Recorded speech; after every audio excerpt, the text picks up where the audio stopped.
The movie begins by showing a young basketball athlete named Ray, who is very accomplished and quite popular in the National Basketball League. Ray can always perform his best throughout the season, and many people praise his basketball playing talent because his skills are quite extraordinary. Unfortunately, when Ray's name began to triumph in the national news media, he had to be involved in a scandal that was big enough to make his career in basketball that he had been struggling for instantly destroyed. In the last basketball game that Ray participated in, he was involved in a violent fight with one of the spectators on the field for no apparent reason, causing him to be removed from the match. As a result of the incident, Ray had to pay a large sum of money for the hospitalization of the spectator he had attacked. Not only that, but Ray was also kicked out of the national basketball team, and they left him to deal with the scandal on his own. From then on, Ray's almost successful life was ruined just because of one mistake he made in his last game. Ray had to accept that none of the provincial basketball teams were willing to accept him as a player since the news about his fighting scandal spread widely in the television media and national magazines. Ray could no longer continue his career in the sport that he had been passionate about since childhood and had to find another job to survive. Ray is no longer known to have parents or other relatives, so in his lowest times, he had to survive alone and take on several jobs. After quitting basketball completely, Ray worked as a parking attendant at a downtown shopping center and became an accomplice to a car thief group. Whenever Ray helped someone park their car, he secretly installed a GPS tracker in the car so the car theft group could track the car. After installing the GPS tracker, Ray would provide information about the type of car so that they could copy the target's car keys and steal the car while they were off guard. Ray was forced to commit these crimes because he had difficulty finding a well-paying job and still needed to make ends meet. That afternoon, when Ray was about to go to work, his motorcycle suddenly broke down because the engine was getting worn and old. Ray decided to go to his boss, Wu Tzu-chi, to collect his monthly salary early so he could fix his motorcycle. When his boss gave him $2,000, Ray could only complain because it would not be enough to pay his rent and also his motorcycle repair costs. But Ray couldn't complain much because this month he didn't get much money from car theft. When Ray was about to leave Tzu-chi's place, Tzu-chi influenced him to bet his salary in a poker gambling game because Tzu-chi felt that today was his lucky day. But after Ray bet his entire salary on the poker game, he lost and had to lose all his money. The frustrated Ray decided to leave the place, but Tzu-chi and his men stopped Ray and forced him to hand over his watch. Ray then refused to hand over the watch because it was a very valuable object to him, but Tzu-chi and his men continued to urge him and would not let him leave if he did not hand over the watch. Although Ray handed over the watch to Tzu-chi in the end, Tzu-chi and his gang still wanted to teach Ray a lesson because he had fought back. Ray could only surrender when Tzu-chi and his gang began to beat him up so badly that he was battered and demoralized. In the middle of the fight, Ray remembered the incident when he beat up the audience at his last basketball game, which was the moment when his life began to change 180 degrees. Ray still remembers that moment because it was the beginning of all the bad luck that befell his life.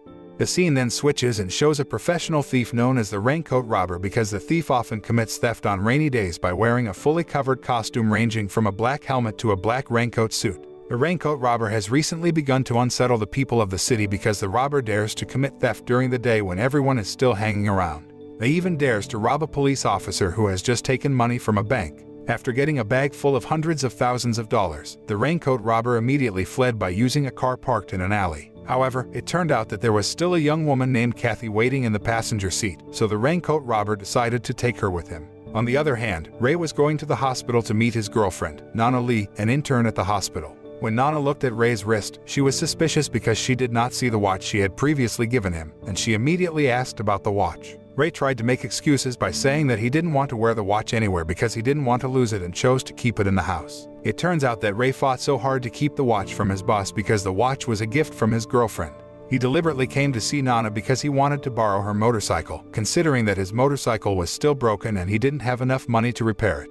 In the evening, Ray returned to his job as Tzu-chi's accomplice to install tracking devices on every car parked in the city center. But when Ray was about to install a GPS tracker on a car, a young man came up to him and asked what he was doing to do. Ray, afraid that his actions would be discovered, became nervous and accidentally dropped the tracking device under the car. At that moment, Ray accidentally found blood splattered under the car, and after he followed the blood droplets, he saw a woman who was already unconscious and covered in blood. The man who approached Ray earlier turned out to be the man who had injured the woman, and the man immediately threatened Ray using a gun to immediately get into the car. Ray was forced to obey the man's words rather than take risks and act rashly, which could put him in danger. The dying woman turned out to be Kathy, the woman who the raincoat robber previously kidnapped, and the man who kidnapped Ray this time was the raincoat robber. The robber then asked Ray to call an ambulance so that Kathy could get immediate medical attention. After the ambulance came to pick Kathy up, the robber told Ray to come with him and then introduced himself as Wu Shunwei. Ray still doesn't know that Shun-wai is a raincoat robber who has been troubling the city with his murders and robberies. Ray thought that Shun-wai was just the one who accidentally hit Kathy and was too scared to call the ambulance directly, so he tried to negotiate with Shun-wai. Ray begged Shun-wai to let him go because he had to meet his girlfriend somewhere, and his girlfriend had been calling him ever since. Shun-wai then gave a considerable amount of money and asked Ray to accompany him on a mission. After Shun-wai promised a much bigger payout, Ray followed his request and drove him to Tsuchi's place, where Shun-wai would buy a new car. On the way to his destination, Ray's car was suddenly stopped by several traffic police officers conducting a trafficking raid. Initially, everything was still going well because one of the police officers recognized Ray. However, the police officer's colleague still wanted to check the trunk of Ray's car. At the same time, Shun-wai realized that inside the trunk of the car, Kathy's blood was still splattered because they had not had time to clean up the blood spots. Therefore, Shun-wai immediately gave the code to Ray and forced him to step on the gas pedal until they hit one of the police officers who was guarding the front of the car. When Ray and Shun-wai arrive at Tsuchi's place, Ray immediately takes Shun-wai to Tsuchi's office so that he can immediately complete his business. It turned out that Shun-wai's goal of going to see Tsuchi was not only to buy a car but also to invite Tsuchi to cooperate in money laundering. Knowing that he would get a lot of profit, Tsuchi agreed to do the money laundering collaboration, and Ray, who did not know anything, nodded happily because soon he would get a large enough payment. After Ray saw the news about the robbery and murder committed by the raincoat robbers on television, he finally realized that Shun-wai was the raincoat robber who the police had hunted. Ray, who hates dealing with the police, immediately scolded Shun-wai because he didn't tell him about it from the start. Moreover, Tsuchi was also not a criminal who had close connections with the police, so he could have cancelled this deal if he had found out that Shun-wai was the most wanted fugitive in the city. Tsuchi would not risk getting involved with a wanted man like Shun-wai because it would expose the car theft business he had been running to the police. After Ray told Tsuchi who Shun-wai was, Tsuchi met with Shun-wai and decided to cancel their deal. Before Ray left Tsuchi's place, Tsuchi immediately ordered his men to beat him because Ray's innocence had caused many problems for their business. As Tsuchi's men ganged up on Ray, Ray tried to fight back, and unexpectedly, Shun-wai returned to help Ray escape. Shun-wai could easily defeat Tsuchi and his men, while Ray, who was not good at fighting, had to resign himself to being the target of punches from Tsuchi's men.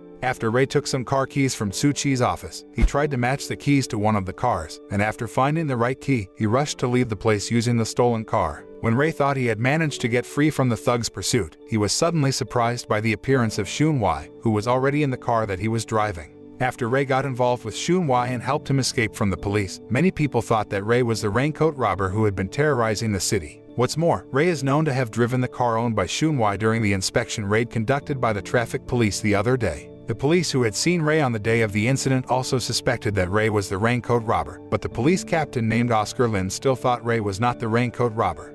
The next night, Ray and Shun-wai planned to return to the Tsuchi headquarters because Shun-wai's robbery money was still left there. On the other hand, Officer Lin and the head of the investigation named Chen Mu came to Kathy in the hospital to ask her some questions about the perpetrators of the bank robbery the other day. However, Kathy, who had just regained consciousness from fainting, claimed that she did not remember anything about the events of that day. Officer Chen Mu also asked Kathy to provide any information that she remembered about the perpetrator of the robbery. Officer Lin asked if the robber was a former basketball player named Ray Liao, but Kathy admitted that she did not recognize Ray. Kathy only remembered that after the bank robbers kidnapped her, she was hit with a wooden beam until she lost consciousness. She vaguely remembers that a young man carried her and that he left after she called an ambulance at the scene.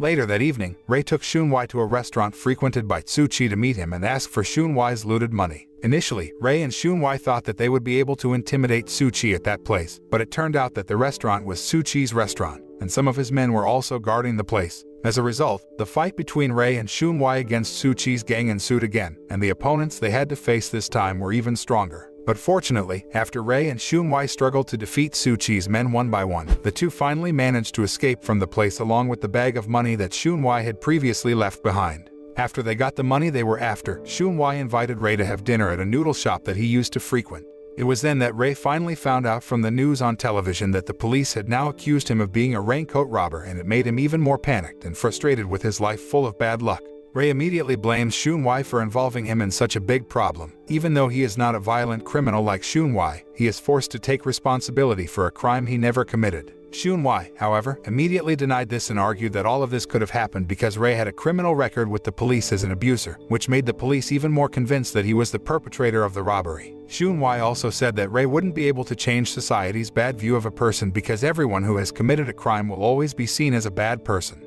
But Ray had had enough of all Shunwai's nonsense and decided to leave him. The next day, Ray went to see Nana secretly to tell her that he was neither a robber nor a murderer. But Nana couldn't trust Ray anymore and asked him to come with her to the police station to turn himself in so that he could get a reduced sentence. Ray was very disappointed that the person he loved the most didn't trust him anymore. Ray refused to go to the police and said he would try to solve all these problems in his way. Meanwhile, Officer Lin returned to Kathy at the hospital to deliver an important piece of information to her. At the police headquarters, Officer Lin received the GPS tracking device that Officer Chen Mu found in Ray's apartment. Officer Chen Mu has also heard Ray's confession through a phone call, so Officer Chen Mu is even more convinced that Ray is the raincoat robber. Officer Lin felt that the evidence was insufficient to prove that Ray was the raincoat robber, but Officer Chen Mu had already mobilized his team to arrest Ray. Officer Lin knew that Ray had only contacted them to testify and give clues about the real raincoat robber, but apparently, Officer Chen Mu twisted the statement.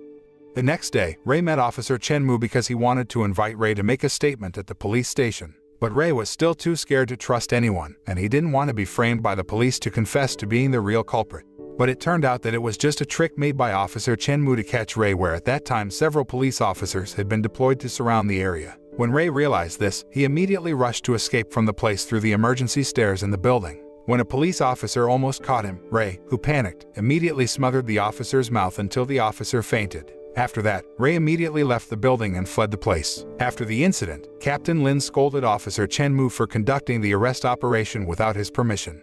Later that night, Ray tried to call Nana for help, but Nana again asked Ray to turn himself into the police, so he immediately hung up. After that, Nana went to Kathy's room to ask what happened because she did not believe that Ray was a murderer, but Kathy did not want to say anything and remained silent. Ray then went to meet Shunwai at his regular noodle restaurant, and he was forced to follow Shunwai because he had no one to help him. While they were going somewhere, Shunwai and Ray told each other about why they committed the crime. Shunwai revealed that he deliberately committed robberies and murders around the bank because he had a grudge against the bank that had fired him from the security staff of the money transport car.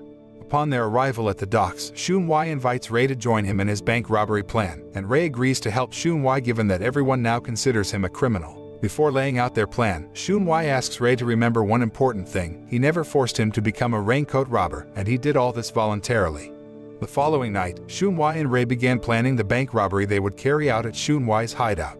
After their robbery plan had been neatly organized, Shunwai and Ray returned to Tsuchi to invite him to work together to carry out the robbery, and Shunwai promised to give half of the money from their robbery. After learning that the amount of money they would rob was quite large, Tsuchi accepted the offer and agreed to carry out the robbery together. At the same time, a recovering Kathy was finally discharged from the hospital, and before she left, she went to see Nana say something about Ray. On the way to the bank they were targeting, Shunwai watched video footage of Ray beating a male spectator in the audience. It turned out that Ray had beaten the young man so aggressively because the young man had hurt Nana. When they arrived at their destination, Shunwai immediately put on the black helmet that he always carried and immediately started the robbery. At the same time, the police had also received a report from someone about the robbery, and they immediately rushed to the place. The scene back to Ray and Shunwai, who have managed to get several bags of money and put the loot into their car. But as Ray turns around, Shunwai suddenly points a gun at him and threatens him to confess to being the raincoat robber. Shunwai also said that he kidnapped Nana and would kill her if Ray didn't do what he said. Ray did not expect that Shunwai would betray him and make him a scapegoat for all the crimes he committed. When Shunwai was about to escape from the place, Captain Lin suddenly appeared and immediately ambushed him. Captain Lin immediately asked the car driver to get out of the car. Unexpectedly, the person who was the driver was Kathy, and it turned out that Kathy had been Shunwai's accomplice who had conspired to frame Ray. When Captain Lin was caught off guard, Shunwai immediately used the opportunity to shoot Captain Lin and then invited Kathy to escape from the place. They both left Ray behind because, from the beginning, they both wanted to use Ray as a scapegoat for all the crimes they committed. A few days later, Shunwai came to meet the boss of Tsuchi to do a money laundering transaction as they had agreed before. However, Tsuchi's man Kuro had been arrested by the police at the car theft headquarters, and he had given some information to the police that the real raincoat robber was a man named Shunwai. After knowing that, Officer Chen Mu and several other police officers began searching for Shunwai's location using the GPS tracking device in Ray's car. After all, they suspected that Shunwai was currently with Ray. The scene back to Shunwai, who had just done a money laundering deal with Tsuchi, and he looked shocked after finding out that Tsuchi didn't give him the amount of money that they had agreed on. Tsuchi said that Shunwai only received a very small fee because Ray had taken most of it. It turned out that all this time, Ray had only been pretending to be innocent in front of Shunwei, and Ray had worked with Tsuchi to be able to steal Shunwei's money. As a result, a fight between Shunwei and Ray ensued, and during the fight, they continued to blame each other. At the end of the fight, Shunwei managed to get Ray cornered, and he immediately pushed him off the balcony until Ray fell on a car. But it turned out that Ray could still survive the accident, and he got back up to ask where Shunwei had kept Nana. Shunwei immediately threw a room key to Ray and told him that Nana had been kept in a room on the 3rd floor. Shunwei left the badly injured Ray with all the money in Ray's bag. Unbeknownst to Shunwei, Ray had found a tracking device under his car and had secretly attached the GPS tracking device to Shunwei's shirt collar. After searching various rooms, Ray finally managed to find Nana's location, and he was relieved to find out that she was still okay. Afterward, Nana decides to take Ray to another city so that he can start a new life in that place until the situation becomes better. Meanwhile, Shunwei and Kathy, who thought they had managed to escape with a lot of money, finally realized that someone had installed a tracking device on Shunwei's collar. Now there were several police officers following them from behind. The movie closes with a scene where Ray is smiling with satisfaction after he managed to play Shunwei, and he can only laugh after realizing that Ray has managed to win the game. The moral message we can learn from this movie is not to easily entrust your fate to others.